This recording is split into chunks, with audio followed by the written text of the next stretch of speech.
The Raspberry Pi Compute Module 5 just came out last week. Here it is. For the most part, it's really great. I mean, it's backwards compatible with the CM4 board. I was able to image using the Raspberry Pi imager, the CM5 on the CM4 board, so there's a lot of documentation out there regarding making your own CM4 IO board, and I'll put some links in the description. And the CM4 board was not really compatible for the most part with the CM5 board, but that's okay. I was able to image it, but then it wouldn't boot. There's a limited availability, but I was able to get this one from Kit, and it shipped in 2 days, so that was really great. Had to buy the dev kit, and the dev kit comes with this fan. The fan's really loud when it's going. I'll show you a decibel reading a little later in the video. Overall, yeah, there's some improvements. I like this CM5 board over here. There's some cool things that they've done. I like this little made with KiCad here. I like that you can power the board with a USB-C cable. So what you do now is you plug this in here, plug the other end into your PC, and then you can image the EMMC on the module. You have the jumper, of course, up here. So that's kind of nice. It's all in one cable. It's powered with one cable instead of having the barrel jack cable here and then the USB micro cable here. I was a little bit surprised that they didn't carry over the debug port, so I thought this was pretty cool. So on the Raspberry Pi 5, they added this little UART debug port here, and you can access that with TTY AMA 10. And I was surprised they didn't carry that over to this board, make a little port over here somewhere. If you figure that out, let me know. I'd really like to use that. That'd be pretty neat. Otherwise, you can use the traditional serial connection on the pins here, on the 40-pin connector. There is some documentation on the CM5 datasheet showing how you can access the debug, but they're on little test pads, little tiny test pads underneath here. So let's see here. These little tiny things right here are test pads, and I just think it'd be nice if they included a debug port like on the Pi 5. But like I said, maybe I could be missing something. Most of the functionality is cross-compatible between these two, which is great. Yeah, I tested a input on each one and output, and then I used the USB microphone here to do a Whisper C++ embedded speech-to-text kind of program. And then I used this Adafruit Braincraft HAT to do the same thing, to replace the USB microphone. And overall, yeah, this was really great. Alright, so now I'm going to jump into the unboxing and more of the details of the testing. The packaging is pretty slick. I'm going to open up the CM5 here. Here's the CM4 for comparison.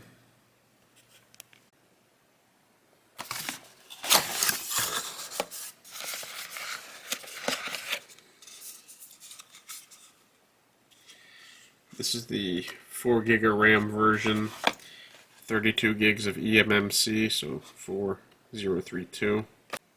The development kit comes with a bunch of things. It comes with this steel enclosure, some HDMI cables, USB cable here. Comes with this big heat sink and an antenna here. One thing I noticed off the bat is the CM5 does feel a little bit heftier than the CM4. So weight-wise, let's see what we get. A little over 13 grams for the CM5.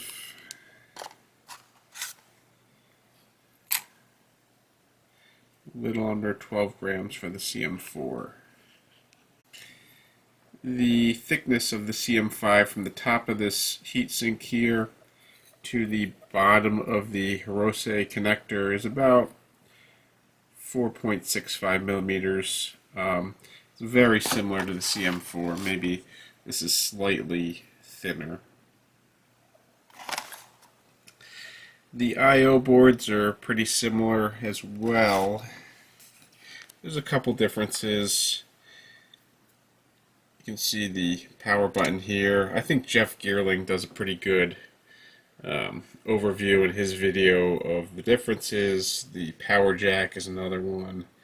And I'll put all the links in the description. This one has a 12-volt power jack. And for this one, here's the USB-C. Alright, I'm going to attach this hefty heatsink here. The pads here, 3 pads, connect to the CPU, the power unit, and the Wi-Fi unit.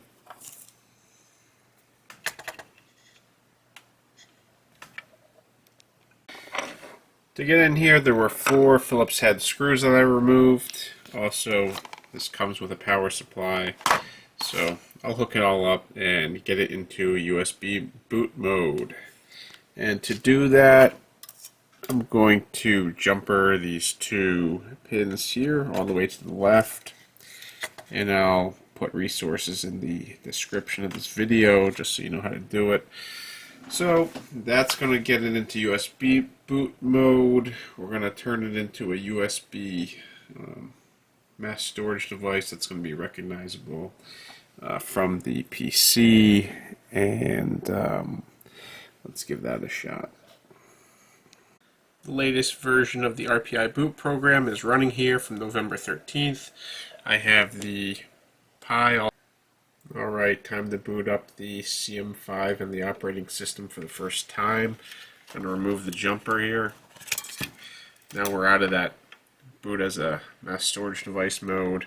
I'm using the power supply that comes with the whole kit and plugging this in. This thing really spools up.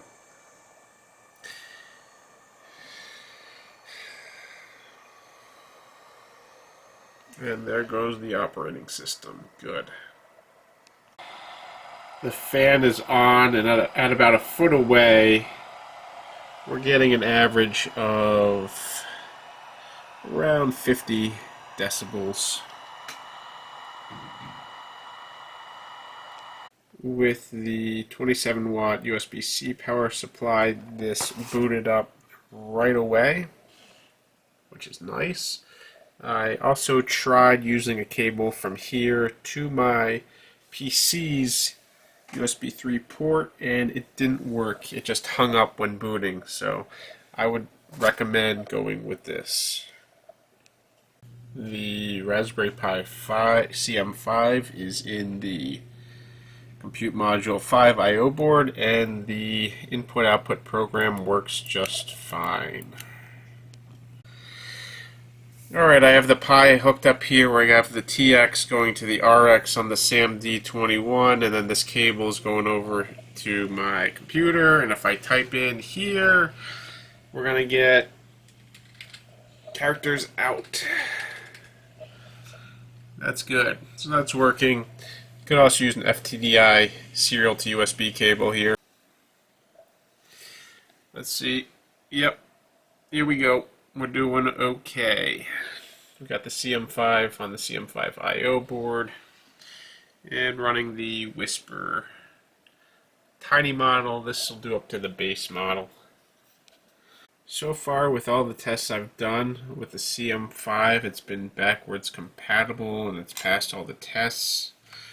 One thing I messed up here So right now I have the CM5 on the CM5 carrier board.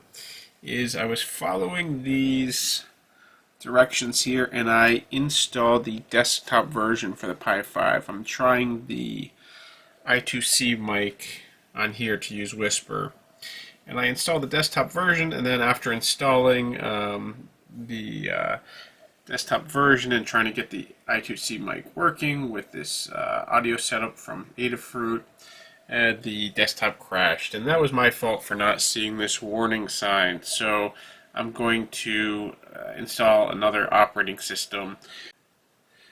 Alright, it took some effort, but I installed the lite version of the Bookworm 64-bit operating system and installed all the Adafruit stuff here, the Blinka and whatnot, and it's working. I used Putty to get in here remotely, set everything up, and we have the CM5 on the CM5 IO board.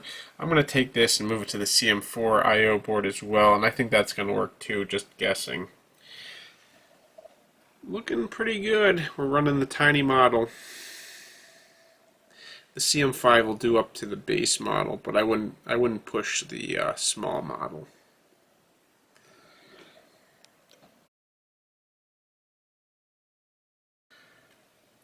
Some good news though, I put the CM5 in the CM4 IO board, and we booted right away. That's great.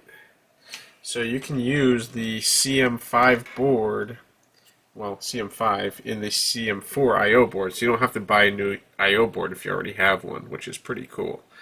Well, at least in the future. Right now, there's only a limited number of Pis, so you have to buy it because they're out of stock. But you get the idea. Some more good news: the Raspberry Pi 5 and the Raspberry Pi 4 IO board. It is recognizable using the old setup. So we have the USB micro cable plugged in here, and then we are detecting the Pi 5 EMMC as a mass storage device. I was able to image the CM5 on the CM4 IO board, which means it's backwards compatible, at least in regard to being able to image it, which is great. The mouse and keyboard work as well, and I don't know if I haven't looked into it far enough, but I don't know if all the pins and all the functionality are exactly the same. But what this does mean is that in regard to carrier boards, if you want to design a carrier board, the CM4 and CM5 carrier boards are going to be very similar. And that's great because you can use some existing CM4 carrier boards that are already out there. So this is a good start in regard to if you have a CM5, you should be able to achieve most of the same functionality on the CM4 carrier board. The CM5 is still in the Raspberry Pi Compute Module 4 IO board.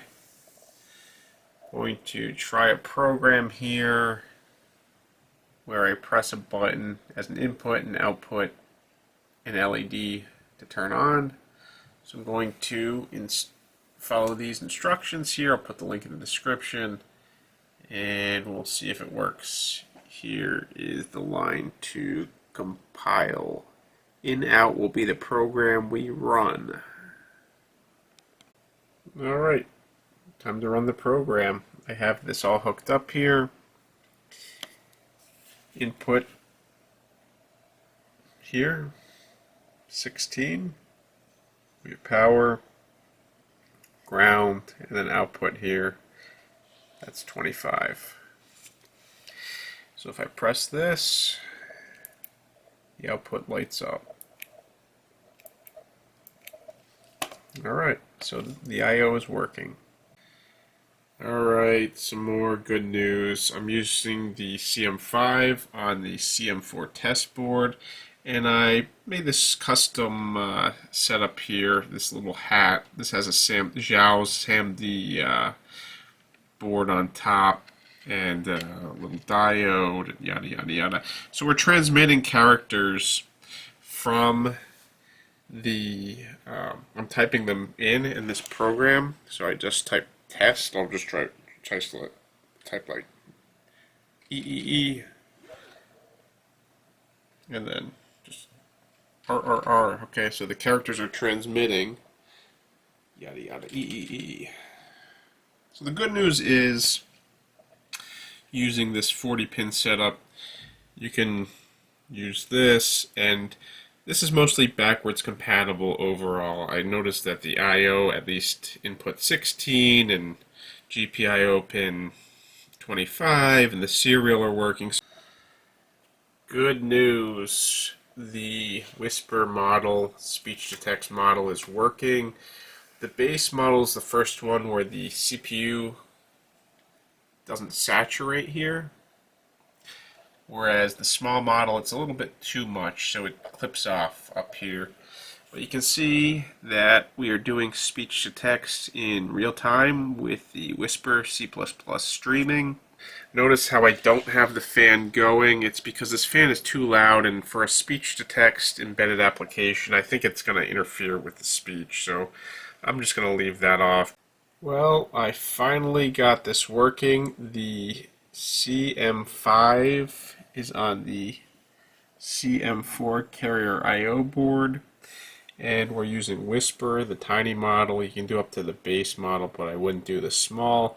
We have embedded speech-to-text going here using this Adafruit Braincraft HAT, and it's pretty cool because that means that this is going to be mostly backwards compatible. When you do this, just make sure you use the lite version of 64-bit Bookworm. And also, I messed up a couple times too. I installed some of the Adafruit documentation here, and I'll put this in the description as well. I installed this in a virtual environment by accident, and man, was it a pain in the butt. I tested this just for fun with the Compute Module 4 in the Compute Module 5 carrier board, and although I was able to get a operating system imaged on the Compute Module 4 in this setup, I wasn't able to boot into the operating system with this on this board here. I tried the desktop version of Bookworm 64-bit. I also tried Ubuntu. Neither worked in this setup. And honestly, it's not that big a deal. I don't think many people are going to be trying this. Much more likely people will be trying this setup with the Compute Module 5 in the CM5 IO board, or in some cases people might be trying this kind of like a backwards compatible setup with the Compute Module 5 in the Compute Module 4 carrier board. But in all likelihood, going forward, people are going to be using this.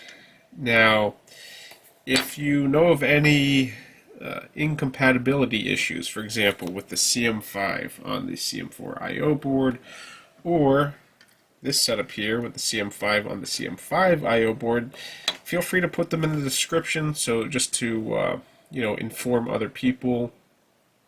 I was looking for documentation on it, but I haven't seen anything with the specifics in regard to limited functionality. So far, the tests were good. Everything I did more or less checked out with the backwards compatibility, but that doesn't mean everything will for you. So that about wraps it up. Thank you for taking the time to watch, and take care.